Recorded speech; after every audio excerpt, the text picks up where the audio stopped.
அன்பர்கள் அனைவருக்கும் வணக்கம். நாம நம்மளுடைய சேனல்ல தொடர்ந்து நிறைய சுவாரஸ்யமான ஆன்மீகம் சார்ந்த தகவல்களை தாங்க பார்த்துட்டு வந்துட்டு இருக்கோம்.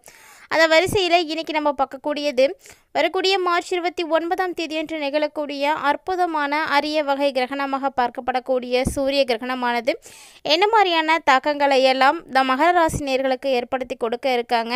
ஸோ கிரகணத்துக்கு அப்புறமா அவங்க அடையக்கூடிய பலன்கள் எப்படி இருக்க போகுது, என்னென்ன விஷயத்தில் கவனமாக இருக்கணும் அப்படிங்கிறத பற்றி எல்லாம் தான் தெளிவாக இந்த பதிவில் நம்ம தெரிஞ்சுக்க போகிறோம். வீடியோக்குள்ளே போகிறதுக்கு முன்னாடி நீங்கள் இன்னும் நம்ம சேனலை சப்ஸ்கிரைப் பண்ணாமல் இருந்தீங்க அப்படின்னா மறக்காமல் சேனலை சப்ஸ்கிரைப் பண்ணிக்கோங்க. கூடவே பக்கத்தில் இருக்கிற பெல் ஐக்கானையும் கிளிக் பண்ணிக்கோங்க. அப்போ தான் நாங்கள் போடக்கூடிய வீடியோக்கள் எல்லாமே உங்களுக்கு நோட்டிஃபிகேஷனாக உடனுக்குடன் வந்தடையும். நீங்களும் பார்த்து பயன்பெறலாம். வாங்க வீடியோக்குள்ளே போகலாம். 2025ஆம் ஆண்டு மார்ச் 29ஆம் தேதி அன்னைக்கு சூரிய கிரகணம் ஏற்பட்டாலுமே கூட அதனுடைய தாக்கம் ஆரம்பமாகக்கூடிய நாள் பார்த்தீங்கன்னா 25ஆம் தேதியிலிருந்தே ஆரம்பமாகுதுங்க. அதாவது நாளையில இருந்தே உங்களுக்கு இந்த சூரிய கிரகணத்தினுடைய தாக்கத்தை உணர ஆரம்பிக்கலாம். ஏன்னா இந்த கிரகணம் அப்படிங்கும் பொழுது விஞ்ஞான ரீதியாகவும் சரி ஆன்மீக ரீதியாகவும் சரி ரொம்பவே நல்ல ஒரு நேரம் அப்படின்னு கூட சொல்லுவாங்க. இது மட்டும் இல்லாமல் இந்த நாள் ரொம்பவே முக்கியத்துவம் கொண்ட ஒரு நாள் தாங்க. கிரகணத்தின் பொழுது பல மக்களும் எதாவது நேரில் பார்க்கணும் அப்படின்னு இன்னுமே ஆர்வத்தோடு இருக்கிறாங்க. மேலும் ஒரு சிலர்லாம் பார்த்தீங்கன்னா இன்னுமே பழங்காலத்தில் இருந்து கிரகண நாட்களில் என்னென்ன விஷயங்களை பின்பற்றணுமோ அதை இன்னமும் பின்பற்றிட்டு தாங்க இருக்காங்க. அதையும் இன்னும் ஒரு சிலர் நம்பிட்டு தான் இருக்காங்க. என்னதான் நமக்கு ஆன்மீக ரீதியாக ஒரு சில விஷயங்கள் மூடத்தனமாக இருக்குது அப்படின்னு சொன்னாலுமே கூட அறிவியல் பூர்வமாக அது நிரூபிக்கப்பட்டிருக்கக்கூடிய உண்மை அப்படின்றதுனால கண்டிப்பாக அந்த விஷயத்தை நம்ம ஏற்றுக்கிட்டு தான் ஆகணும். ஸோ இது நம்மளுடைய பழங்காலத்தில் வாழ்ந்தவர்கள் செய்யக்கூடிய விஷயங்களை நம்ம அலட்சியப்படுத்தக்கூடாது அப்படின்றதுக்கு ஒரு முன் உதாரணம் அப்படின்னு கூட சொல்லலாம். ஸோ அதாவது சூரிய கிரகணம் அப்படிங்கிறது வானத்தில் ஏற்படக்கூடிய அற்புதமான ஒரு நிகழ்வு தாங்க. சந்திர கிரகணமாக இருக்கலாம், சூரிய கிரகணமாக இருக்கலாம். இந்த கிரகணங்கள் அப்படிங்கிறது கண்டிப்பாக ஒரு அரிய வகை நிகழ்வு தான். இயல்பாகவே வானத்தில் ஏற்படக்கூடிய ஒரு முக்கியமான விஷயந்தான். அப்படிப்பட்ட விஷயங்கள் ஏற்படும் பொழுது ஒரு சில விதிமுறைகளை நம்ம ஃபாலோ பண்ணுறது ரொம்பவே நல்லது.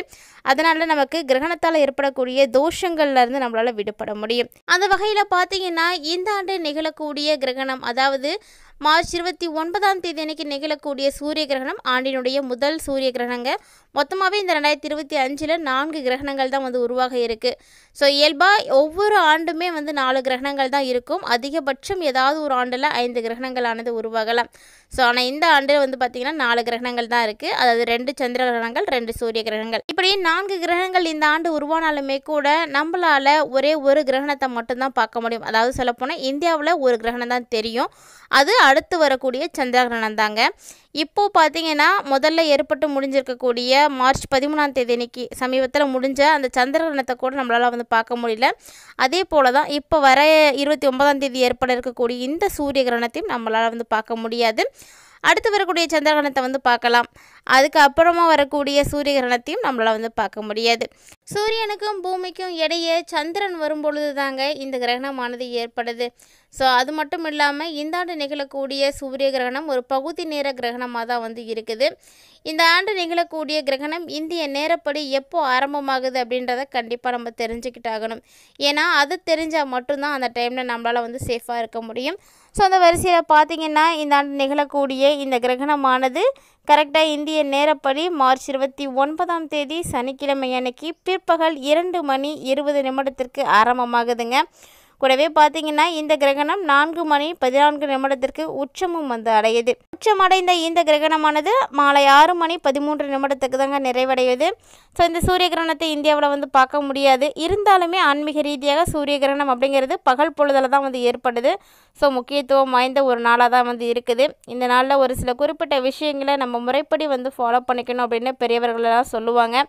ஸோ அதெல்லாம் என்னென்ன அப்படின்றத கண்டிப்பாக நீங்களும் தெரிஞ்சுக்கோங்க. ஏன்னா அப்போ தான் உங்களால் அந்த விளைவுகளில் இருந்து தப்பிக்க முடியும். கிரகண நாட்களில் முதல்ல நம்ம பாதுகாக்க வேண்டிய ஒரு விஷயம் என்ன அப்படின்னா நம்மளுடைய கண்கள் தாங்க. ஏன்னா நிறைய பேர் இதை நேராக வெறும் கண்களாக பார்க்கணும் அப்படின்னு முயற்சிலாம் பண்ணுறாங்க. ஸோ அதெல்லாம் ரொம்பவே தவறான ஒன்று. இது கண்களை ரொம்பவே பாதிக்கும். அப்படிங்கிறதுனால அதற்குரிய கண்ணாடிகளோ அல்லது தொலைநோக்கிகளோ பயன்படுத்தி நீங்கள் பார்க்குறதுக்கு முயற்சி பண்ணுங்கள். அடுத்ததாக பார்க்கக்கூடிய விஷயம் என்ன அப்படின்னு பார்த்தீங்கன்னா உணவு முறைகள் தான். நம்ம இந்த நாட்களில் ஒரு சில விஷயங்களை தவிர்ப்பது அப்படிங்கிறது சிறப்பான ஒன்று. அதுவும் குறிப்பாக அசைவத்தை தவிர்ப்பது ரொம்பவே நல்லது. மட்டும் இல்லாமல் இந்த நாளில் கிரகணத்தின் பொழுது வெளியில் வந்து அடிக்கடி போகக்கூடாது. குறிப்பிட்டு சொல்லணும் அப்படின்னா பயணங்களை முடிஞ்ச அளவுக்கு வந்து தவிர்த்துக்கோங்க. கிரகண காலங்களில் நீங்கள் வெளியில் வரும் பொழுது சூரியனுடைய தாக்கம் உங்களுக்கு அதிகமாகவே இருக்கும். ஸோ அதன் மூலமாக ஏதாவது பாதிப்புகளானது அடையலாம். குறிப்பாக கர்ப்பிணி பெண்கள் வெளியே வராமல் இருங்க. கூர்மையான ஆயுதங்களை எல்லாம் பயன்படுத்தாதீங்க. அந்த நேரத்தில் உறங்குறதோ அல்லது சாப்பிட்றதோ இதெல்லாம் வந்து செய்யாமல் இருக்கிறது இன்னுமே சிறப்பானது. ஆன்மீக ரீதியாக இது வந்து உங்களுக்கு ஒரு மூட நம்பிக்கையாக பார்த்தாலுமே கூட அறிவியல் ரீதியாக இது எல்லாமே உண்மையான ஒரு விஷயம் அப்படின்னு நிரூபிக்கப்பட்டிருக்குங்க. அதனால் இந்த நாளில் நீங்கள் முடிஞ்ச அளவுக்கு சேஃபாக இருந்துக்கோங்க. என்னதான் வந்து இந்த நாளில் வந்து சாப்பிடாம இருக்கணும் அப்படின்னு சொன்னாலுமே கூட வீட்டில் பார்த்திங்கன்னா முதியவர்கள் இருப்பாங்க, வயதானவர்கள் இருப்பாங்க, மருந்து மாத்திரைகள் சாப்பிடக்கூடியவர்கள், குழந்தைகள், கர்ப்பிணிகள் இவங்கெல்லாம் என்ன சாப்பிடலாம் அப்படின்னு பார்த்தீங்கன்னா சமைக்கப்படாத உணவுகள் ஏதாவது வந்து நீங்கள் எடுத்துக்கலாம். அதாவது பழங்களோ காய்கறிகளோ நட்ஸ் வகைகள் தானிய வகைகள் இது போன்ற விஷயங்களை நீங்கள் சாப்பிட்றதுல எந்த பிரச்சனையும் ஏற்படாது. ஸோ அதனால் நீங்கள் அதை தைரியமாக சாப்பிட்லாம். ஒருவேளை நீங்கள் சமைக்கப்பட்ட உணவுகள் இருக்குது வீட்டில் மீதமாக இருக்குது அப்படின்னா கண்டிப்பாக அதில் துளசி இலைகளோ தர்பை புல்லோ வந்து போட்டு வைங்க. இதனால் அந்த சூரியனுடைய தாக்கங்கள் வந்து உங்களுக்கு அதில் விழாமல் இருக்கும்.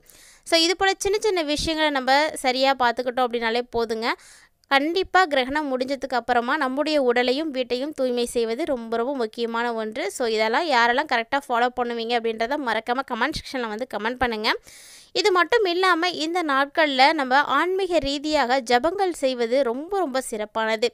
இப்படி இந்த நாளில் இந்த நேரத்தில் நம்ம மந்திரங்கள் ஜபிப்பது பல லட்சம் மடங்கு நமக்கு நன்மைகளை எல்லாம் ஏற்படுத்தி கொடுக்கும் அப்படிங்கிறதும் உண்மையான ஒரு விஷயந்தாங்க.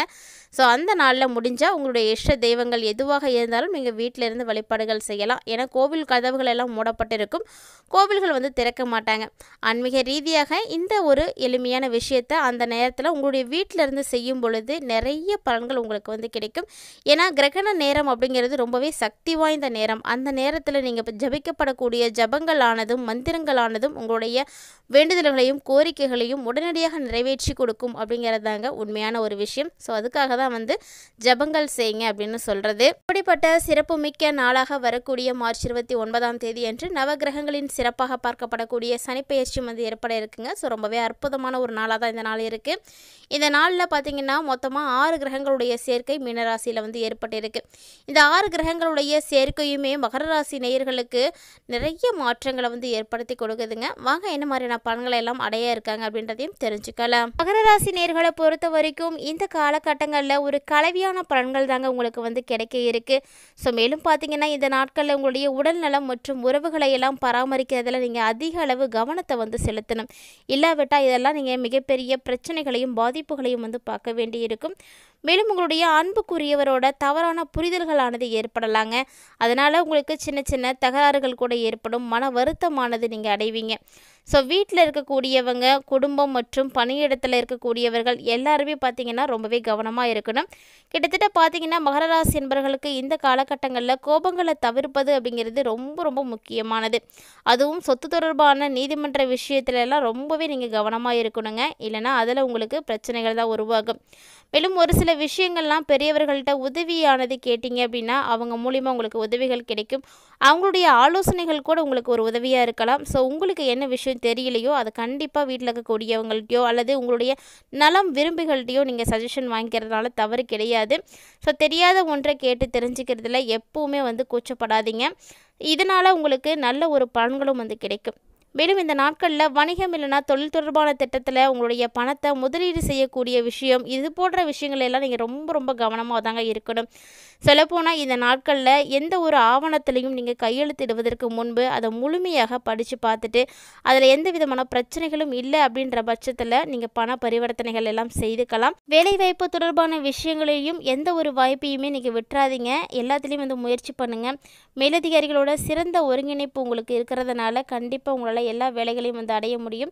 மேலும் இந்த நாட்களில் உங்களுடைய வார்த்தைகளை கவனமாக பயன்படுத்துங்க. மறைமுக எதிரிகள் கூட உங்களுக்கெல்லாம் இருப்பாங்க. ஸோ உங்கள்கிட்டலாம் நீங்கள் கொஞ்சம் எச்சரிக்கையாக இருந்துக்கோங்க. கூடவே திருமண வாழ்க்கையில் இருக்கக்கூடியவங்களுக்கு வாழ்க்கை துணையுடைய உணர்வுகளை எல்லாம் புறக்கணிக்காதீங்க.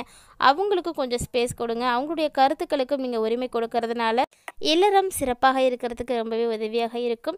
இந்த நாட்களில் ஒரு சில விஷயங்களுக்காக நீங்கள் அடிக்கடி வெளியூர் பயணங்கள் போக வேண்டி இருக்கும். இதனால் உடல் சோர்வானது ஏற்படலாம். சொல்லப்போனால் இந்த பயணங்கள் உங்களுக்கு ஏமாற்றங்களை மட்டுமே ஏற்படுத்தி கொடுக்கறதுனால ரொம்பவே விரக்தியாக இருக்கலாம். இது போன்ற பலன்கள் எல்லாமே கிரகணத்துக்கு அப்புறமா உங்களுக்கு கிடைக்க இருக்கிறதுனால கண்டிப்பாக உங்களுடைய இஷ்ட தெய்வத்தை தொடர்ந்து வழிபாடு செய்துக்கோங்க. இந்த வீடியோ உங்களுக்கு பிடிச்சிருந்தால் லைக் பண்ணுங்கள், ஷேர் பண்ணுங்கள், மறக்காமல் கமெண்ட் பண்ணுங்கள். மேலும் இது போல் நிறைய இன்ட்ரெஸ்டிங்கான நியூஸோட மற்றொரு ஆன்மீக பதிவில் சந்திக்கலாம்.